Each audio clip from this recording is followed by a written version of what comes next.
Olá a todos, meu nome é Flávio Rocha e este é mais um vídeo do programa Unimed Você.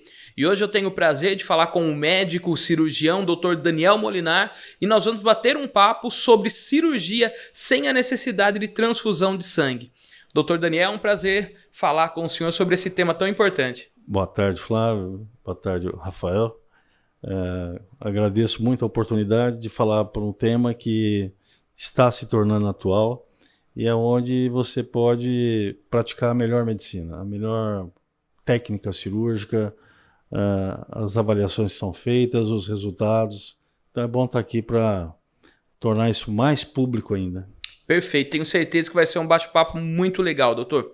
Lembrando, pessoal, que essa e outras entrevistas vocês podem acompanhar pelas redes sociais da Unimed Lençóis Paulista, Facebook, Instagram, LinkedIn, YouTube e também pelo nosso site www.unimedlp.coop.br. Doutor Daniel, sempre a nossa primeira pergunta é um pouco do currículo do nosso entrevistado, daquele que a gente está batendo um papo. Por favor, conta para nós aonde foi a formação do senhor, as especializações e um pouco da carreira profissional. Perfeito. Eu iniciei o estudo da medicina em 1980, em Ribeirão Preto, na Faculdade de Medicina da USP. Fiz a graduação toda e também a parte da residência médica, onde eu fiz 3 anos de cirurgia geral e 2 anos na especialidade na área de urologia. E terminando o curso, em final de 89, eu vim para Lençóis Paulista para começar a minha vida aqui profissional. E desde então eu estou aqui. Em 2002 eu fui convidado pelo Hospital Pronto-Socorro de Bauru para fazer parte do corpo clínico deles. E logo na sequência também a Beneficência Portuguesa, sempre na área de urologia. E logo a seguir eu continuava dando meus plantões aqui em Lençóis Paulista e também fui convidado para fazer a parte do corpo clínico da Santa Casa de Pederneiras, também na área da cirurgia e da urologia. E agora, mais recentemente, nós montamos o Instituto de Cirurgia Sem Sangue, ele é anexo à Santa Casa de Bariri. Bacana. E onde nós atendemos os pacientes, aqueles que não aceitam transfusão de sangue. Perfeito. Então, temos feito esse trabalho tanto lá como aqui. Sim, em toda a região, né, doutor? Praticamente toda a região. E agora, a partir de 2018, aí eu passei a ser palestrante convidado para falar sobre cirurgia sem sangue para alunos das faculdades de medicina aqui no estado de São Paulo, em Vitória, no Espírito Santo. Que legal. Em Minas Gerais, em Montes Claros. Que ótimo. Então, temos passeado aí. Legal. Mostra que tem um currículo bastante amplo, bastante completo. O senhor comentava antes da gente iniciar a entrevista, mais de 9.000 cirurgias até novembro do ano passado, né? Quando o senhor fez a última contagem, vamos assim dizer. Nesses 37 anos já chegamos a isso aí. Bastante. E mais recentemente, de 2008 para cá, as cirurgias sem uso do sangue, que já chegamos a ultrapassar a marca de 2.200 cirurgias. Perfeito. Doutor Daniel, começando agora o nosso bate-papo, direcionado realmente para a cirurgia sem sangue, mas antes de tudo a gente precisa entender o que é o sangue e qual a função dele no corpo humano. Por favor, nos explique. Sangue a gente tem que entender que é um órgão, como é o coração, os pulmões, os rins e mais outros. Então, ele é responsável pelo transporte das substâncias nutritivas do nosso corpo. Ele é responsável pelo transporte também dos gases, oxigênio e o gás carbônico. Responsável também por toda a parte de transporte dos fatores de coagulação, seja onde for o processo que desencadeia uma pequena hemorragia, é o sangue que vai lá fazer o tampão de plaquetas e fibrina para estancar o sangramento, certo? E ele é responsável também pelo nosso equilíbrio ácido básico. O que é isso? A nossa bioquímica, a nossa fisiologia, ela tem que trabalhar num estado ótimo com o pH, que é um índice de acidez do nosso sangue, por volta de 7,4. Então é ele que, através dos radicais oxidativos, os bicarbonatos, os fosfatos, os próprios íons cloreto, cálcio, que fazem esse equilíbrio se manter, tá certo? Então ele é, como qualquer órgão do nosso corpo, é fundamental. E eu gosto de chamar sempre a atenção o seguinte, que todas as pessoas, pelo menos uma vez por ano, vão ao cardiologista, vão ao oftalmo, vão ao gastro, vão ao dermato, e não se dão conta da importância do sangue, não visitam a hematologista. E a gente tem que ter isso em mente, porque o sangue é algo assim, e nós vamos ver durante a nossa entrevista, que é extremamente importante. E o meu sangue não é igual ao seu sangue, não é igual ao sangue do Rafael. Mesmo que sejamos do mesmo grupo sanguíneo, eles são completamente diferentes. Olha só. Agora há pouco foi descoberto, agora há pouco é recente porque ninguém até então conhecia, mas agora nós estamos com um outro tipo sanguíneo, que é chamado ER. Então tem o A, tem o B, o AB, o O e agora o ER. Então agora se chama atenção para mais um novo antígeno de superfície da membrana celular hemática, que é responsável por uma série de patologias aí que até então não se desconhecia. Não, mas eu passei sangue A para o paciente A também, por que deu errado, o que aconteceu? Então a pesquisa hoje é muito importante nesse sentido. E tem nos valido aí de bons resultados, a partir do momento em que esse paciente que não recebe sangue, ele evolui melhor. Perfeito, a gente vai falar muito sobre isso. Doutor, a transfusão de sangue, como ela acontece? Seja por conta de uma cirurgia ou por outro fator? O sangue é retirado do paciente, é colocado um outro, é colocado ao mesmo tempo? Explica para nós, que somos leigos, né, nessa parte de medicina, como funciona uma transfusão de sangue?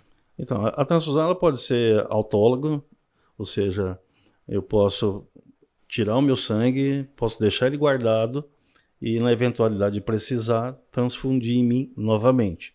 Ou eu recebo sangue de uma outra pessoa, de um doador, que é um sangue também do banco de sangue, e que numa situação que o médico acha adequada, o anestesista ou o intensivista, ele pode fazer uso desse sangue. Lembrando que é um órgão que está ficando cada vez mais raro e mais escasso. Já visto o que aconteceu na pandemia, sim, a quantidade de sangue que foi preciso ter, chamar para formar um novo estoque ou aumentar, sim, o estoque, então acaba a humanidade ficando refém de uma situação como essa. E nós vamos ver também que tudo é possível tratar sem o uso do sangue. Legal. Bacana. E doutor, existem casos, com exceção da questão religiosa, onde a pessoa não pode receber a transfusão sanguínea? Há casos assim, quando você é aloimunizado, ou seja, você sabidamente sabe que tem um determinado tipo de sangue que você não pode receber, porque, primeiro, por causa da incompatibilidade, certo? Sim. Você também pode ter reações imunológicas, sejam elas precoces ou tardias, mesmo tomando um sangue que é do seu tipo sanguíneo. Isso pode acontecer. Então, a questão da transfusão é algo muito sério, muito sério. E tanto é verdade que eles recomendam hoje que o enfermeiro fique durante todo o tempo da transfusão ao lado do paciente. Olha só. Porque os efeitos adversos podem acontecer em segundos e minutos. E a primeira coisa que você tem que fazer é desligar essa transfusão. Então não é correr de atrás de alguma medicação. Tira da veia e corra para fazer o primeiro socorro, ver o que é necessário fazer para o paciente. Entendeu? Perfeito. E doutor, já falando da questão das cirurgias, toda cirurgia ela necessita de uma transfusão sanguínea? Não. Raramente você hoje precisa, afora um acidente grave no intraoperatório, um acidente, seja um esfaqueado, um acidente contuso no tórax, no abdômen, ou uma paciente que recebeu um tiro, aí muitas vezes a grande maioria dos cirurgiões transfundem. O próprio anestesista solicita a transfusão, se não no intraoperatório, no pós-operatório na UTI, certo? Entendi. Mas eu sempre digo também que a gente trabalha com urgência, você vive uma situação cirúrgica, e hoje as cirurgias que a gente faz são cirurgias de grande porte, na imensa maioria são tumores. E o paciente que vem operar conosco é um paciente que já foi recusado por diversos serviços médicos, sabe? Então, quando chega, o tumor já está bem avançado. Muitas vezes é comum os tumores renais avançados, eles adentrarem a veia renal e, com isso, adentrar na veia cava, que é uma veia que tem um diâmetro de 3,5 centímetros. Você imagina aquilo ali se ferir, seja cirurgicamente ou um acidente que ocorra, sangra muito, entendeu? Mas eu digo assim, se o paciente que chega num pronto-socorro, vítima de um acidente, um esfaqueado, um atirado, um trauma contuso, em estado de choque, o que é o choque? Quando a gente fala em choque, a gente fala em um choque hemorrágico, ou seja, houve uma perda sanguínea muito grande com queda da pressão arterial. Sim. Então, se ele chega no PS, na verdade ele não está precisando de sangue, ele precisa de volume. Volume por volume, você pode dar soro fisiológico, até melhorar as condições clínicas do paciente. Você pode dar uma solução que tem amido, que é o Voluvem, que também é um expansor. E com isso você não, no primeiro momento, não transfundir. Prova é que se a transfusão fosse realmente necessária no primeiro atendimento, você não acha que a ambulância do SAMU não carregaria uma bolsa de sangue? Então, há uma série de controvérsias aí que a gente tem que levar isso em conta, tá certo? Que a gente entende, quando você começa a trabalhar com esse tipo de cirurgia, e é evidente que você tem que estudar. Sim, sem dúvida. Porque muitas vezes numa entrevista como essa, você pode me fazer uma pergunta que eu não sei responder, ou responder errado, vai ficar muito chato para mim. Exato. Então, quando você vai, e a gente costuma ir em determinados locais, aí, nas faculdades, as palestras que a gente faz, você tem que ir bem embasado, sabe? Sim. E a gente vê que essa questão da transfusão, eu volto a insistir, é extremamente séria. Não é um ato muito fácil. E hoje é o ato médico que mais se pratica no mundo. Olha só. É a transfusão de sangue. E nós vamos ver também que o paciente que entra numa UTI com uma hemoglobina de 12, passada uma semana, essa hemoglobina dele está em 9. Sabe por quê? De tanto tirar sangue para fazer exame. Então é uma anemia iatrogênica causada pelo ato médico. Isso é muito grave, isso é muito importante. E isso é que leva o paciente a começar a tomar as bolsas de sangue. E é isso que vai trazer complicações para ele. Entendi. Certo? Então você tem que ter muita parcimônia no pedir o exame. Hoje a gente não tira sangue, pelo menos eu. Quando vou solicitar um exame para o meu paciente numa condição como essa, eu peço para colher naqueles tubinhos de ensaio para bebê, que é perfeitamente possível. Então você faz necessário para o exame. Exatamente, tudo que você precisa de informação através do sangue, você consegue com 1 ml de sangue. Entendi. Isso é perfeitamente possível. Isso é tecnologia, nós temos. Sim. O laboratório aqui em Lençóis tem isso aí. Então, é interessante isso aí. Não, claro, sem dúvida. E doutor, o senhor é pioneiro, né, aqui pelo menos na nossa região, da cirurgia sem o uso da transfusão de sangue. É uma técnica, é um equipamento? Nos explica como que o senhor consegue realizar uma cirurgia, como o senhor já comentou, é uma cirurgia de grande porte, a retirada de tumores, onde quase que 90% dos casos existe a transfusão sanguínea, mas o senhor consegue, né, junto, lógico, com a sua equipe, com seus parceiros, consegue realizar essa cirurgia sem a necessidade de transfusão de sangue. Como que isso é possível? Isso. Então, vamos falar de uma condição ótima aqui. O paciente que liga para mim, seja de onde for aí no Brasil, para fazer uma cirurgia, vamos supor, de um tumor de rim, eu vou solicitar ele já de imediato os exames que ele tem. Se porventura ele tem anemia, nós vamos corrigir isso. Então você começa corrigindo como? Então lá na cidade dele, ele procura um serviço lá que vai fornecer para ele eritropoetina, que é um hormônio que hoje você pode manipular, que é a chamada eritropoetina recombinante, e que esse hormônio ele estimula a sua medula óssea a produzir hemácias. A eritropoetina só estimula a produção de hemácia. Só que para produzir uma célula, você precisa de quê? Você precisa de proteína. a nossa membrana celular, ela precisa de proteínas, ela é formada de proteínas. Então não adianta você estimular a medula se ela não tem uma reserva. Para você fazer a hemoglobina, além da proteína, você precisa de ferro. Então, se o paciente tem uma reserva de ferro e é perfeitamente mensurável, você já tem que começar a fornecer o ferro e numa rapidez que você precisa, que é no modo endovenoso. Você pode dar as gotinhas de ferro, como você encontra em qualquer unidade básica de saúde. Feito para as crianças, na maioria das vezes. Isso. Maioria não, né? Quase que todos os casos, né? Recém-nascidos e tal, pessoal. E você precisa também da vitamina B12, que ela faz parte também da produção da hemoglobina, tá certo? A falta do ácido fólico e da vitamina B12, você pode desencadear a anemia. Então você dá eritropoetina, o ferro, a vitamina B12 e o ácido fólico. Então isso já começa lá. Quando ele vem, mas se ele vem ainda num quadro de anemia e tem um tumor grave, você precisa resolver isso aí. E você não deve dar sangue, você não deve transfundir. Porque é o seguinte, o melhor sangue qual é? O nosso próprio. Exatamente.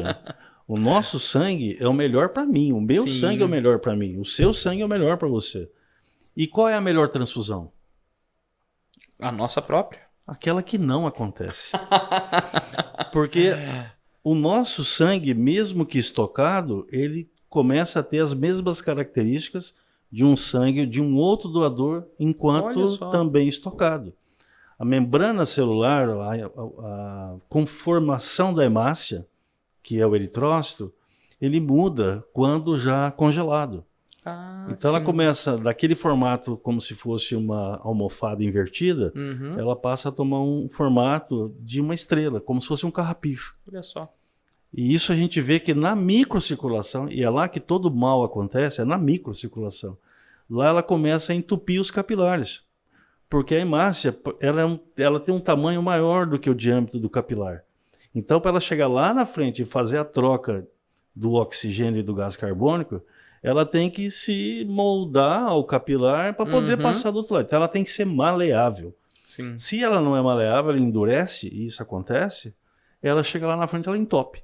Olha só. Se ela entupiu, ninguém vai passar também. Mesmo que as hemácias sejam do próprio paciente.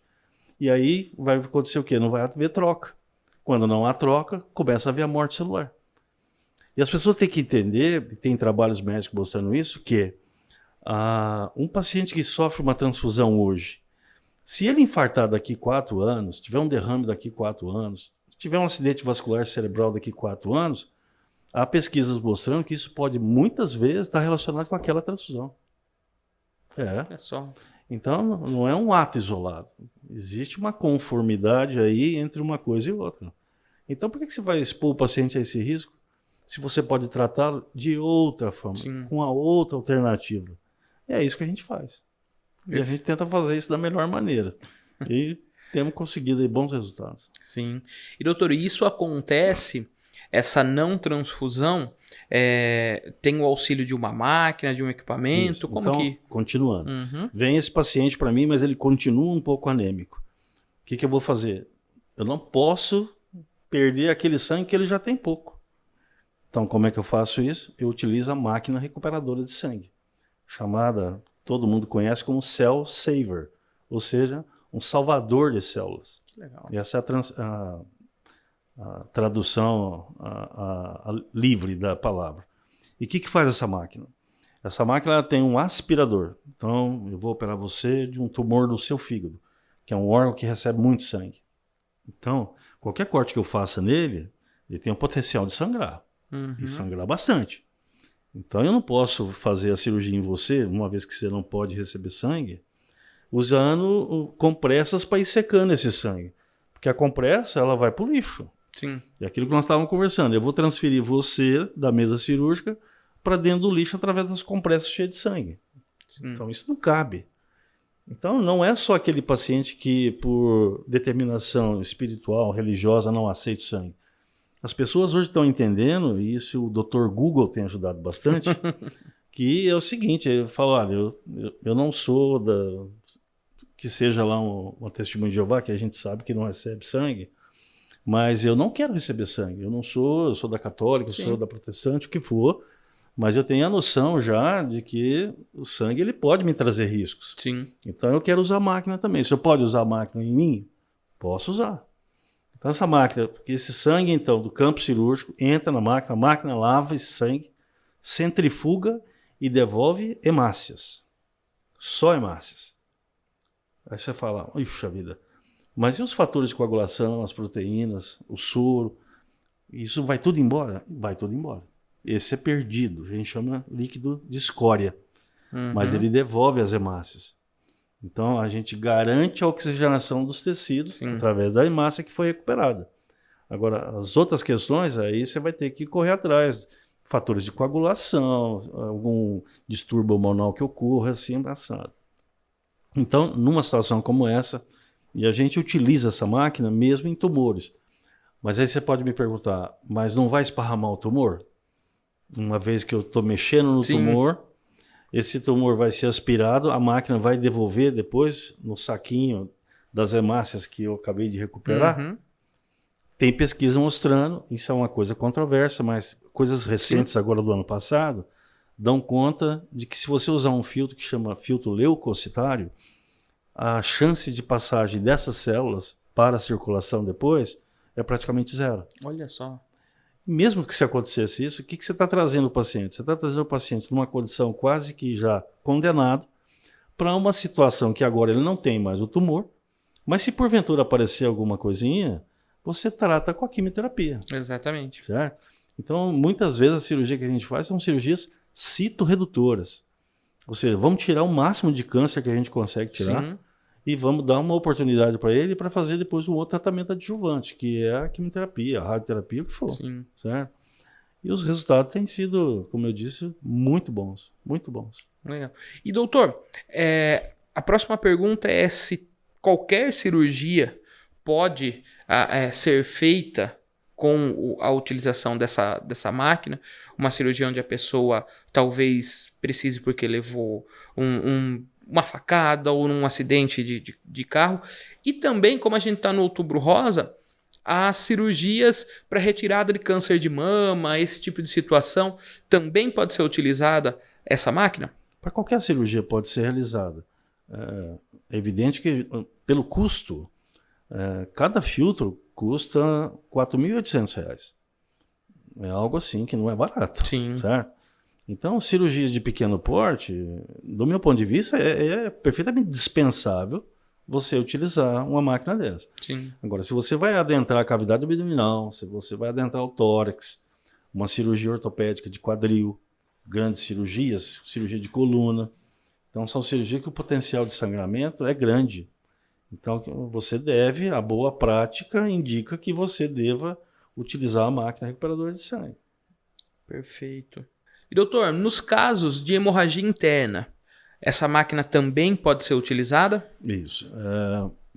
Muitas pessoas falam assim, mas espera um pouco, e se esse paciente que sofreu uma facada, essa faca pegou o intestino grosso e está cheio de cocô dentro da barriga, como é que eu faço? Essa máquina faz a retirada de todas as fezes desse líquido que você está aspirando e vai te devolver as hemácias.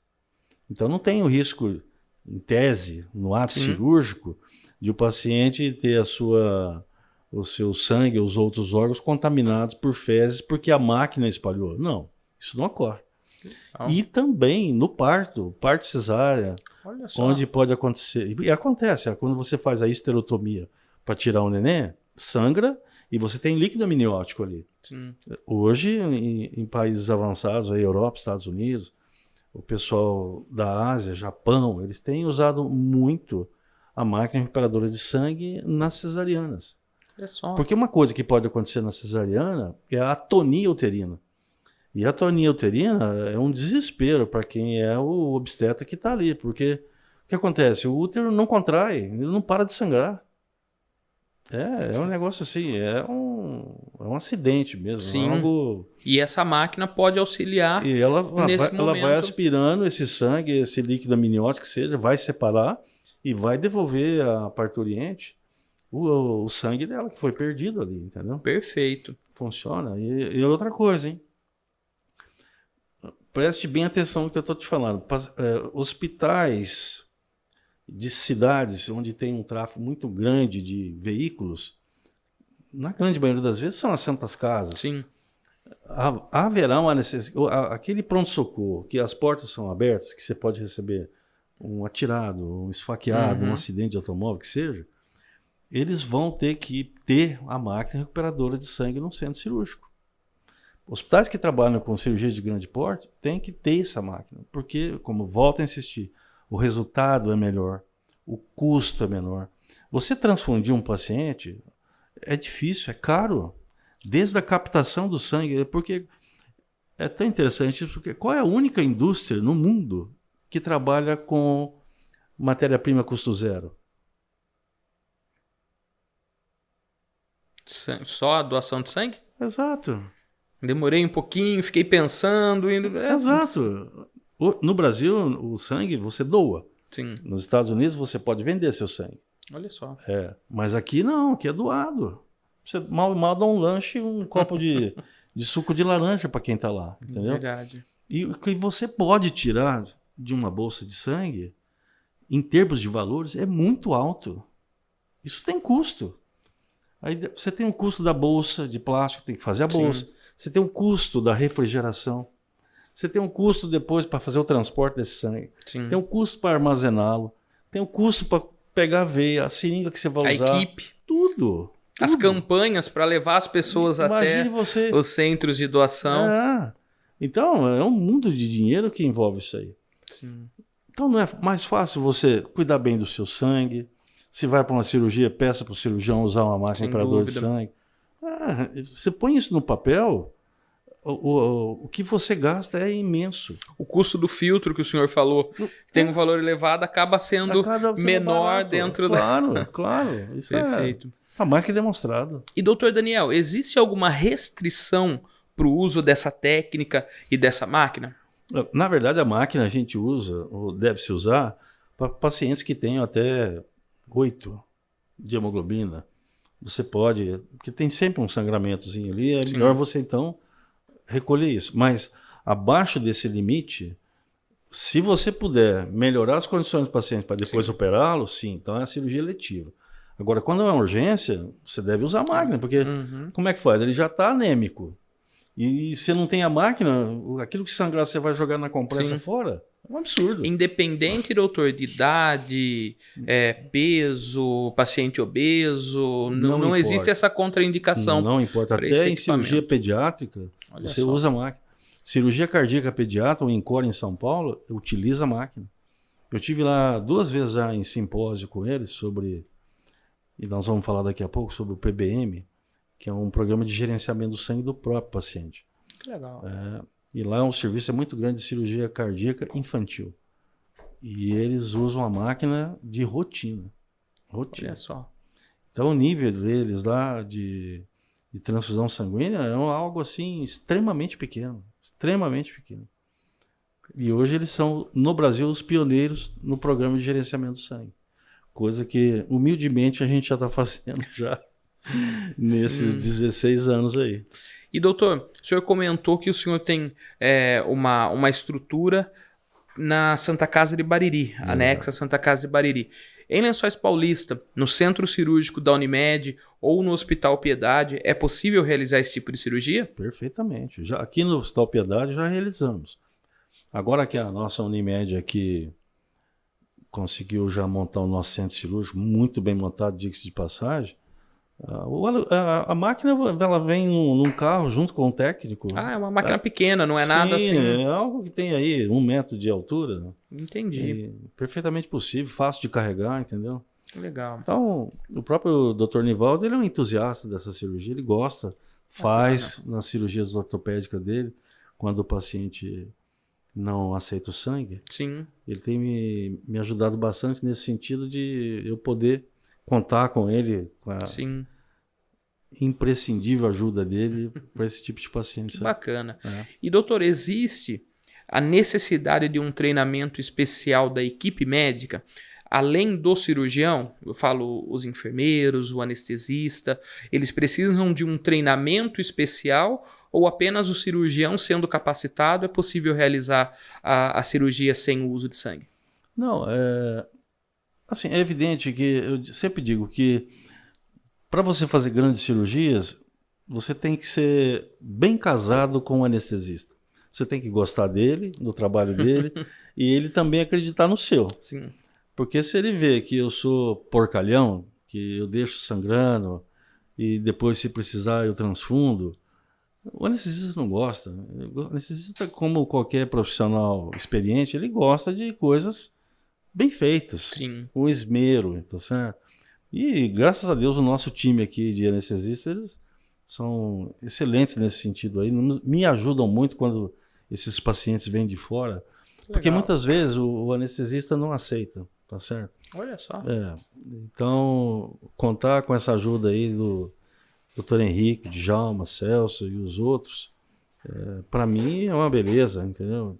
Mas assim, eu confio no trabalho deles, eles confiam no meu. Sim. E hoje a gente sabe que uma técnica anestésica bem feita, mantendo uma pressão arterial baixa, para que não tenha um sangramento excessivo, porque é tudo milimétrico, né? Sim. Tem que ser assim, né? Chega lá, faz isso e vamos ver o que acontece.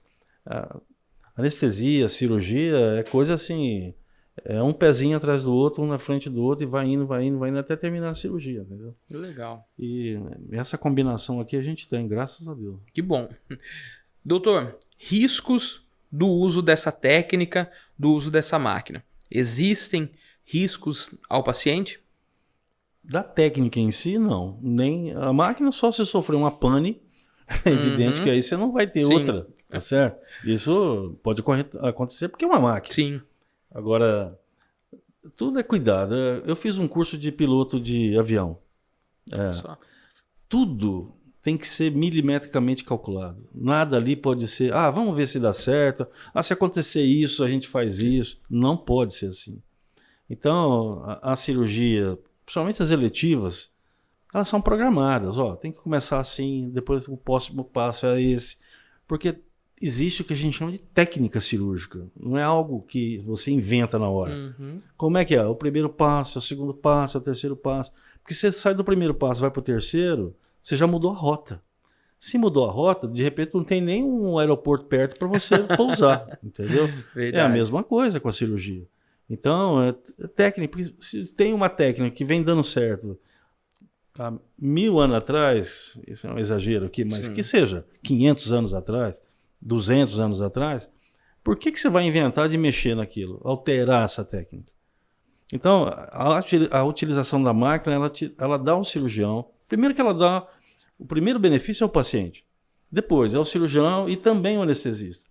Porque quando o anestesista vê que você está jogando as compressas cheias de sangue no lixo, ele fica desesperado, e com razão. Sim.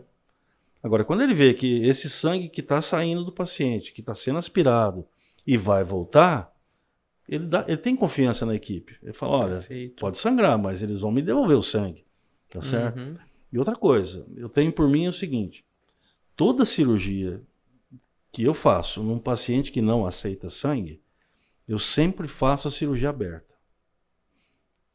O Dr. Juan, que trabalha comigo, que é docente, ele tem treinamento em cirurgia videolaparoscópica, muito bom, mas eu tenho um combinado com ele. Nós não fazemos cirurgias de grande porte em pacientes que não aceitam sangue por videolaparoscopia.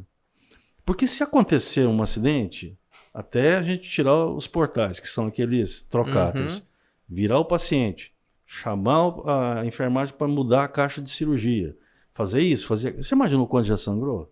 E se eu não tenho a máquina?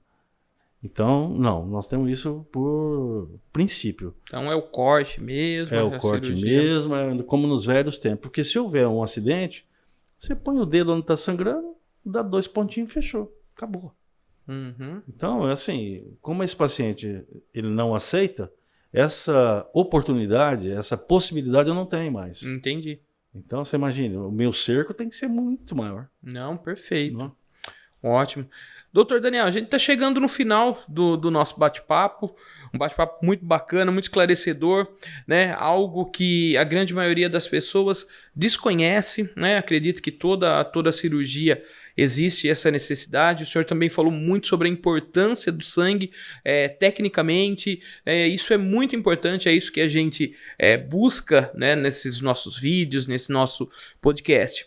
E eu deixo agora, doutor, o microfone aberto para que, se faltou alguma pergunta, se o senhor quer reforçar algum ponto, eu só queria, a gente está aqui para te ouvir. Para a gente finalizar, eu gostaria de falar sobre o PBM. O PBM é da sigla do inglês Patient Blood Management, ou seja, gerenciamento do sangue do próprio paciente. O que significa isso? É aquilo que a gente estava falando lá no início, é você cuidar bem do seu sangue. Porque, como a gente falou, a melhor transfusão é aquela que não acontece. Sim. Certo? Então, vamos se cercar, vamos melhorar as condições primeiro de toda a parte de coagulação, de anemia, ver o que está faltando, corrigir, para depois fazer a cirurgia. Certo? Então, eles viram, e isso já é política já de Estado, praticamente, nos Estados Unidos e na Europa, desculpe, que é esse PBM. Ou seja, você tem um tumor, seja lá onde for.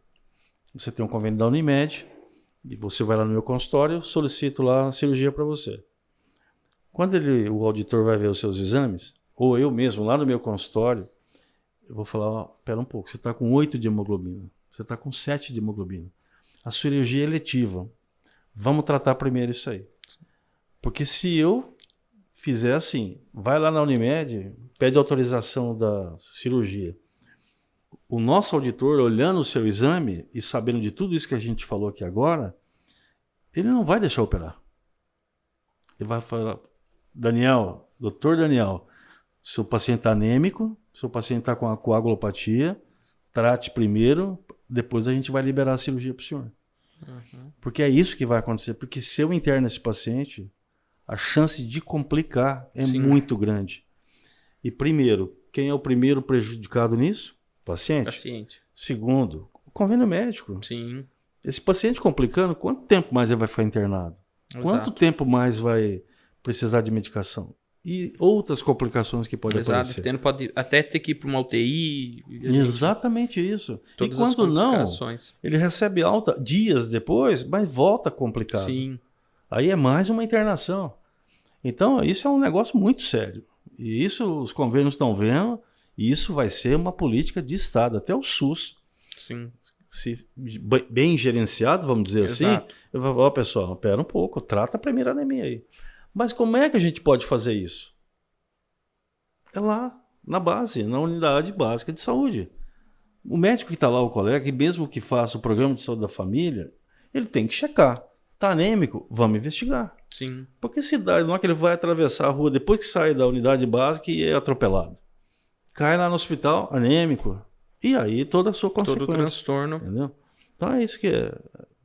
Medicina preventiva é um negócio muito, muito bacana. Sim. E doutor, quando a gente fala de medicina preventiva, eu falei que era a última pergunta, mas o assunto correu. Quando a gente fala em medicina preventiva, ligada ao sangue, o que o senhor indica?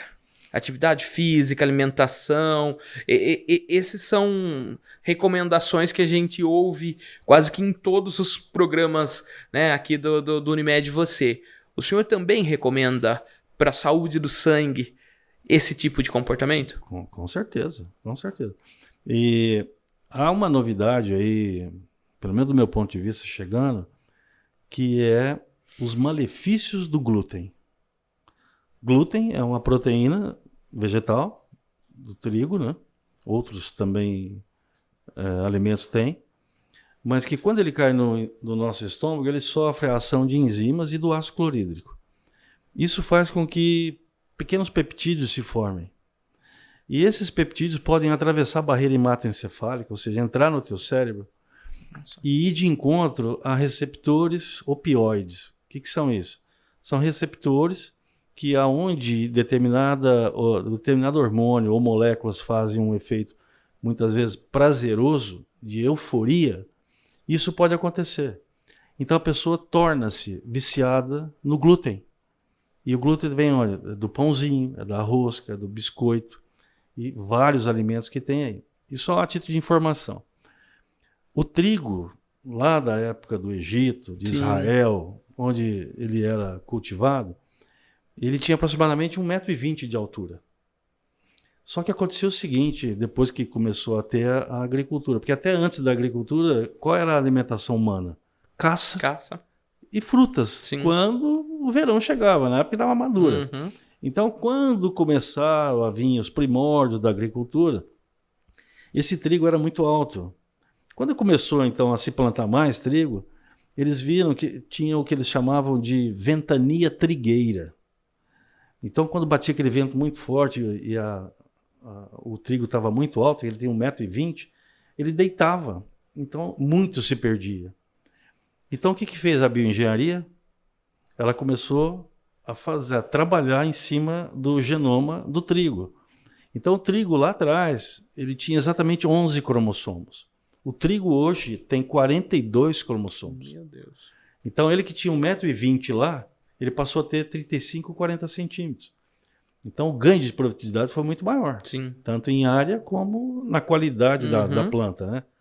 Só que eles viram também o seguinte, eles conseguiram 4.000% de aumento da concentração de glúten na semente. Então, você imagina isso para o nosso corpo. E daí todos os malefícios que ele causa, o glúten, Sim. entendeu? Então, isso é uma coisa muito importante hoje na nossa saúde e, leia-se, na nossa saúde sanguínea. Então, peça ao seu médico, eu quero dosar a minha vitamina B, eu quero dosar o meu ácido fólico, eu quero ver como é que está a minha transferrina, como está a minha ferritina, o meu ferro, o sérico. Outra coisa importante, o cobre, que o cobre tem muito a ver com o ferro, tá certo? E muitas vezes o seu ferro está normal. Normal aonde? No soro.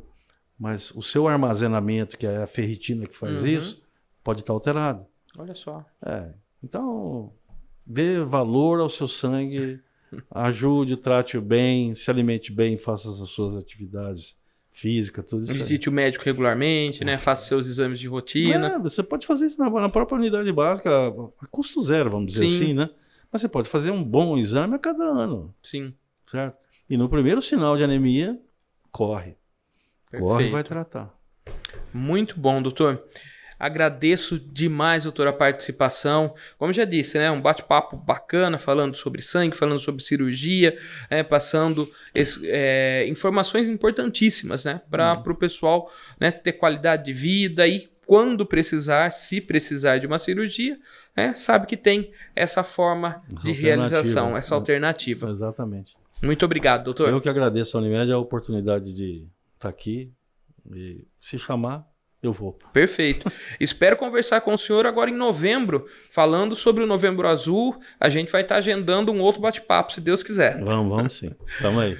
Pessoal, esse foi mais um vídeo do programa Unimed Você. Lembrando que vocês podem acompanhar esse e outros materiais em todas as nossas redes sociais, Facebook, YouTube, Instagram, LinkedIn e também pelo nosso site www.unimedlp.coop.br. Um forte abraço, espero vocês no nosso próximo material.